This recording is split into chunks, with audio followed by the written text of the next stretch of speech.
যুদ্ধবিধ্বস্ত গাজায় বসবাসরত প্রায় ২১ লাখ ফিলিস্তিনি মানুষ দুর্ভিক্ষের গুরুতর ঝুঁকিতে রয়েছে বলে জানিয়েছে জাতিসংঘ সমর্থিত খাদ্য নিরাপত্তা মূল্যায়ন বিষয়ক সংস্থা integrated food security face classification IPC. ইসরায়েলের অব্যাহত অবরোধের মুখে ত্রাণ ও অন্যান্য মানবিক সহায়তা ঢুকতে না পারার কারণে সেখানকার বাসিন্দারা চরম খাদ্য সংকটের মুখোমুখি হচ্ছেন বলেও এক প্রতিবেদনে জানিয়েছে সংস্থাটি।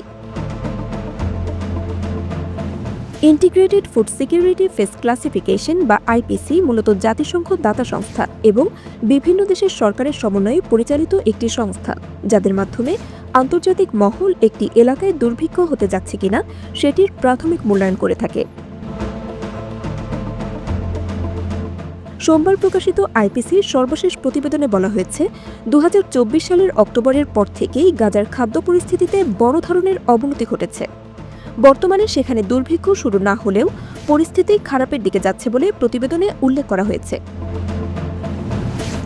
এতে আরও বলা হয়েছে যে ইসরায়েল এবং হামাসের ২ মাসের যুদ্ধবিরতিতে গাজায় সাময়িক স্বস্তি ফিরেছে, কিন্তু দুই প্রতিপক্ষের মধ্যে নতুন করে যে বৈরিতা দেখা যাচ্ছে সেটি গাজাবাসীকে পুনরায় উদ্বিগ্ন করে তুলেছে। বিশেষ করে গত মার্চের শুরু থেকে মানবিক সহায়তা প্রবেশে ইসরায়েলের অব্যাহত বাধা পরিস্থিতিকে আরও জটিল করে তুলেছে।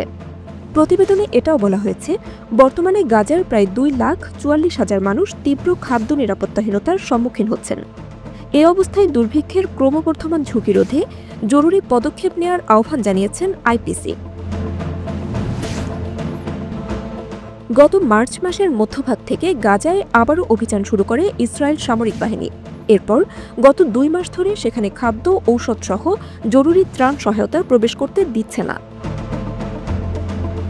ইসরায়েল বলছে, ফিলিস্তিনের সশস্ত্র গোষ্ঠী হামাসের হাতে এখনও যেসব নাগরিক জিম্মি রয়েছে তাদেরকে মুক্ত করার জন্য চাপ সৃষ্টি করার লক্ষ্যেই তারা এমন পদক্ষেপ গ্রহণ করেছে।